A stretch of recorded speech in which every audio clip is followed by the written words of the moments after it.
For the design of the Independent, we wanted to create a really rich, varied and vibrant architectural expression for the project based upon the neighbourhood. It was really inspired by the Mount Pleasant neighbourhood. We've broke down the massing of the site by creating individual identities for a series of buildings, which we call the Kingsway Block, the Broadway Block, and the Watson Block. And each one of these buildings has a dynamic character with different colored materials, different architectural expressions, different series of details. A really interesting challenge in the design of the project was the expression for the tower.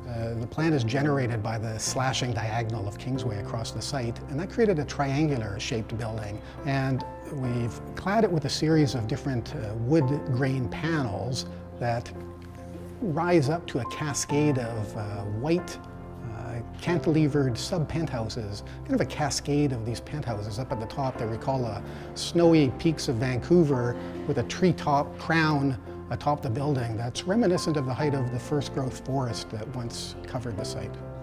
Another interesting aspect and challenging aspect in the design of the project was the design of the Broadway Block. Now, the Broadway Block is an orange-clad brick building facing along Broadway, of course. What's interesting about it is its relationship to the Lee Building across the way. Now, the Lee Building is a really, really important heritage building in Mount Pleasant. It was constructed in 1912. It's kind of a heavy masonry load-bearing building. And what the Broadway Block on the Independent does is it's got a very playful expression of a masonry collage. And we wanted to respect the presence of the Lee Building with this playful expression with the Independent in this very, very creative and inspiring Mount Pleasant neighborhood.